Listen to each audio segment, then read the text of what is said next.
Assalamualaikum warahmatullahi wabarakatuh. Halo teman-teman. Berikut ini ada informasi menarik mengenai 15 kampus terbaik di Indonesia yang baru-baru ini dikeluarkan oleh Kementerian Pendidikan dan Kebudayaan Republik Indonesia pada tahun 2020 mengenai klasterisasi perguruan tinggi. Klasterisasi perguruan tinggi dilakukan dengan tujuan untuk membangun landasan bagi Kementerian Pendidikan dan Kebudayaan dan perguruan tinggi untuk melakukan perbaikan terus-menerus dalam rangka meningkatkan performa dan kesehatan organisasi. Tahun ini ada sebanyak 2.136 perguruan tinggi di Indonesia yang masuk dalam klasterisasi. Pada tahun 2020, terdapat 15 kampus yang masuk dalam kategori klaster 1. Tujuan klasterisasi dilakukan yaitu pertama, untuk merumuskan penciri kualitas perguruan tinggi di Indonesia. 2. Melakukan telah klasterisasi. 3. Melakukan perbaikan terus-menerus dalam rangka meningkatkan performa dan kesehatan organisasi. Ada beberapa prinsip ketentuan bobot indikator. Yang pertama, kepentingan. Membentuk indikator dalam membentuk perguruan tinggi yang berkualitas. 2. Validitas pengukuran. Keabsahan pengukuran yang dilakukan termasuk kualitas data dan kemudahan melakukan proses verifikasi. 3. Komparabilitas. Apakah indikator tersebut berlaku untuk seluruh jenis, status, dan kategori perguruan tinggi? Kementerian Pendidikan dan Kebudayaan telah melakukan penilaian terhadap beberapa indikator klasterisasi yang terbagi dalam 4 bagian. Yang pertama, indikator input, kedua, proses, ketiga, output, dan keempat, outcome. Pada indikator input, terdapat beberapa poin yang dinilai, berupa dosen berpendidikan S3, dosen jabatan lektor dan guru besar, rasio jumlah mahasiswa terhadap dosen, jumlah mahasiswa asing, jumlah dosen yang bekerja sebagai praktisi minimal 6 bulan. Pada indikator proses, akreditasi institusi, akreditasi prodi yang terakreditasi BAN-PT atau LAM-PTKes, pembelajaran daring, kerjasama perguruan tinggi, kelengkapan laporan PD Dikti, jumlah prodi bekerjasama dengan DUDI dan NGO, QS Top 100 WCU by subject, jumlah prodi melaksanakan program Merdeka Belajar, dan jumlah mahasiswa yang mengikuti program Merdeka Belajar. Indikator output yang dinilai berupa jumlah artikel ilmiah terindeks per dosen, kinerja penelitian, kinerja kemahasiswaan, jumlah prodi terakreditasi dan atau bersertifikasi internasional. Indikator outcome yang dinilai berupa kinerja inovasi presentasi lulusan yang memperoleh pekerjaan dalam waktu 6 bulan, jumlah citasi per dosen, jumlah paten per dosen, dan kinerja pengabdian masyarakat.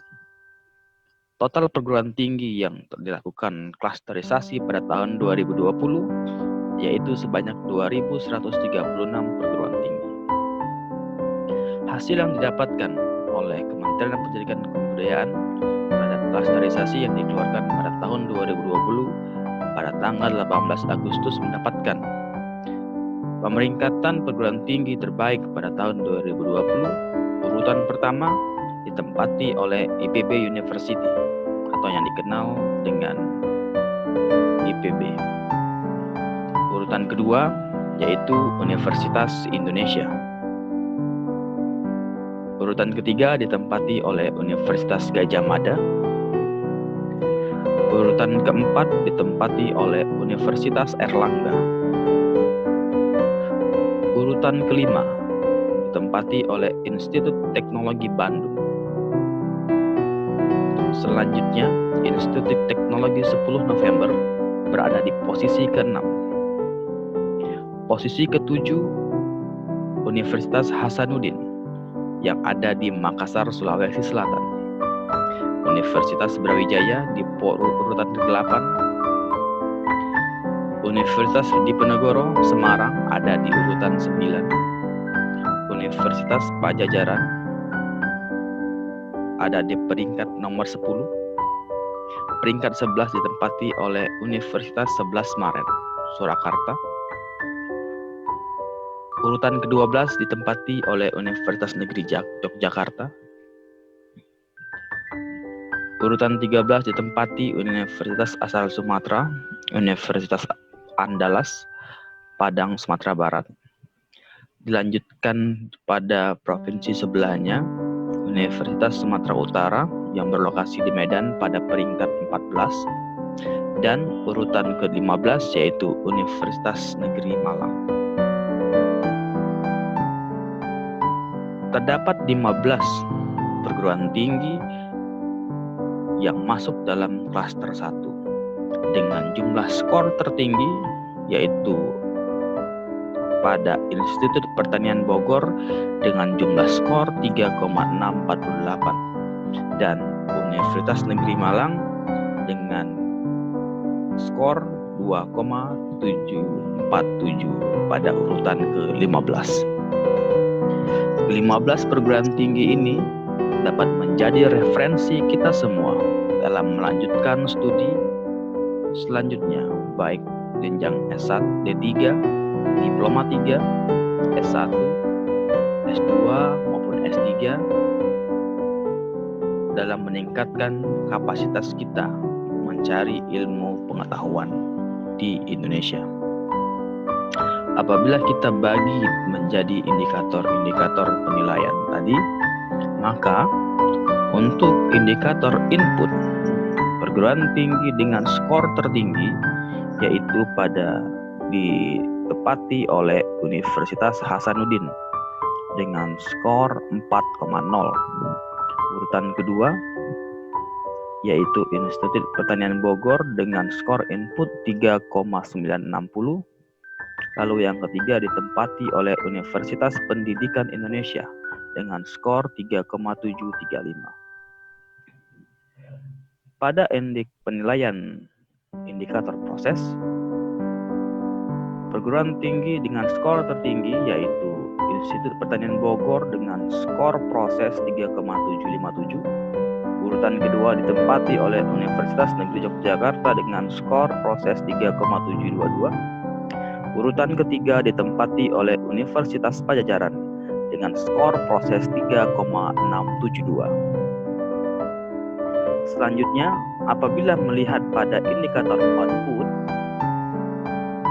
Institut Pertanian Bogor menempati urutan pertama dengan skor output tertinggi yaitu 3,554.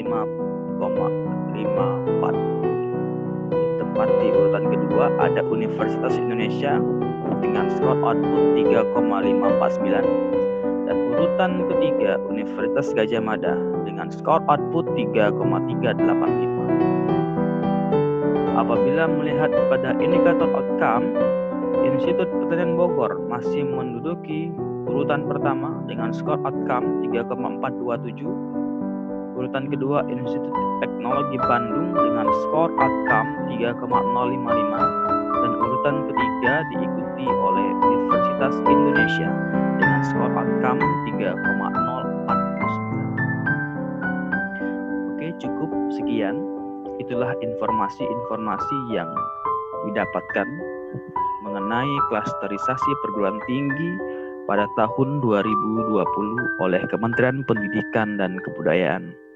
Semoga referensi yang diberikan oleh Kementerian Pendidikan dan Kebudayaan ini dapat memberikan gambaran bagi kita untuk memilih universitas-universitas yang menjadi rujukan untuk meningkatkan kapasitas dalam bidang ilmu pengetahuan,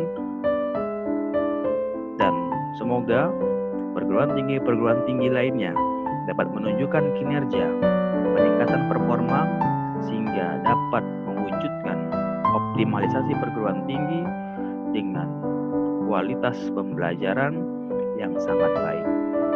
Apabila konten ini bermanfaat bagi Anda, silakan kasih like dan share ke teman-teman Anda. Semoga informasi yang diberikan ini dapat berguna bagi kita semua. Jangan lupa subscribe-nya agar konten ini dapat selalu memberikan informasi yang menarik bagi kita semua.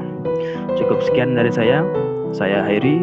Wassalamualaikum warahmatullahi wabarakatuh.